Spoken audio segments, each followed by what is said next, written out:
पश्चिम बंगाल विधानसभा चुनाव के नतीजों में ममता बनर्जी की टीएमसी को बड़ा झटका लगा है।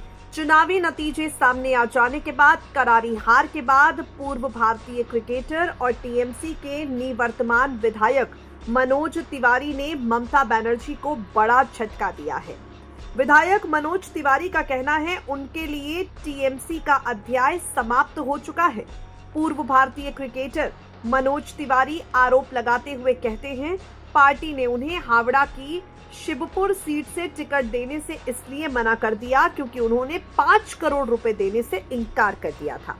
आपको बता दें, क्रिकेटर मनोज तिवारी की अगर बात करें तो भारतीय क्रिकेट टीम के पूर्व बल्लेबाज और बंगाल क्रिकेट के इतिहास में सबसे अधिक रन बनाने वाले खिलाड़ी ममता बनर्जी के नेतृत्व वाली सरकार में खेल राज्य मंत्री थे। 15 साल का ममता बनर्जी का कार्यकाल हाल ही में बीजेपी की प्रचंड जीत के साथ समाप्त हो गया। अब पूर्व क्रिकेटर मनोज तिवारी ने ममता बनर्जी और उनकी सरकार में किए गए भ्रष्टाचार समेत सरकार के काम करने के तरीके को लेकर बड़े खुलासे किए हैं। मनोज तिवारी ने कहा, इस करारी हार से मुझे बिल्कुल भी हैरानी नहीं हुई। जब पूरी पार्टी ही भ्रष्टाचार में लिप्त हो और किसी भी क्षेत्र में कोई विकास नहीं हुआ हो तो ऐसा ही होना था। सिर्फ वही लोग टिकट खरीद पाए जो भारी भरकम रकम दे सकते थे।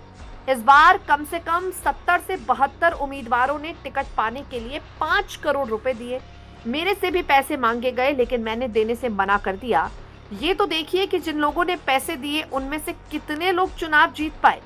जहां तक तृणमूल की बात है तो मेरे लिए अब वो अध्याय पूरी तरह खत्म हो चुका है। मेरा राजनीति में आने का कोई इरादा नहीं था। भले ही 2019 में टीएमसी ने मुझे लोकसभा का टिकट देने की पेशकश की। आखिरकार 2021 के चुनाव में मनोज तिवारी ने शिवपुर से चुनाव लड़ा और जीत हासिल की। मनोज तिवारी का कहना है, उस समय मैं आईपीएल में पंजाब किंग्स के लिए खेल रहा था। रणजी ट्रॉफी में खेलने को लेकर गंभीर था। जब दीदी चाहती थी कि मैं लोकसभा का चुनाव लड़ूं, मैंने विनम्रता से मना कर दिया था। लेकिन 2021 के चुनाव से पहले दीदी ने एक बार फिर मुझे बुलाया और कहा, मनोज, मेरे पास तुम्हारे लिए एक संदेश है और अरूप तुम्हें वो संदेश देगा। मुझे शिवपुर से चुनाव लड़ने के लिए कहा गया। मैंने सोचा मैं कुछ सार्थक बदलाव ला सकता हूँ। मैंने ऐसी बैठकों में हिस्सा लिया जहाँ टीएमसी के सभी मंत्रियों को बुलाया जाता था। मुझे राज्य मंत्री के नाम पर बस एक लॉलीपॉप थमा दिया गया जिसका असल में कोई मतलब नहीं था। अगर मैं खड़ा होकर कहता, दीदी मैं आपका ध्यान एक खास समस्या की तरफ दिलाना चाहता हूँ, तो वो बीच में ही हमें रोक देती और कहती, मेरे पास तुम लोगों के लिए समय नहीं है। हावड़ा जिले में सीवेज और ड्रेनेज प्रणाली के खराब होने की पुरानी समस्या को मैंने बार बार प्रयास करने के बावजूद कभी हल नहीं किया गया। मौजूदा विधायक होने के नाते मैं अपने विधानसभा क्षेत्र में ड्रेनेज के काम के लिए हर जगह दौड़ भाग करता रहा, लेकिन जिन लोगों ने वर्षों तक हावड़ा नगर पालिका पर कब्जा जमाए रखा, चुनाव नहीं होने दिए, उन्होंने कभी इसकी परवाह नहीं की। वो बस विकास कार्यों में अड़ंगा डालते रहते थे, जबकि मैं बहुत ही बुनियादी काम करता था। मैं आपको बता सकता हूँ कि मैंने जो कुछ काम करवाए वो सिर्फ विधायक कोष से ही नहीं, बल्कि परियोजनाओं को पूरा करने के लिए मैंने अपनी जेब से भी पैसे दिए।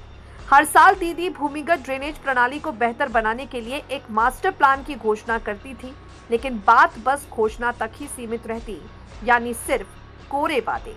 आपको बता दें यहाँ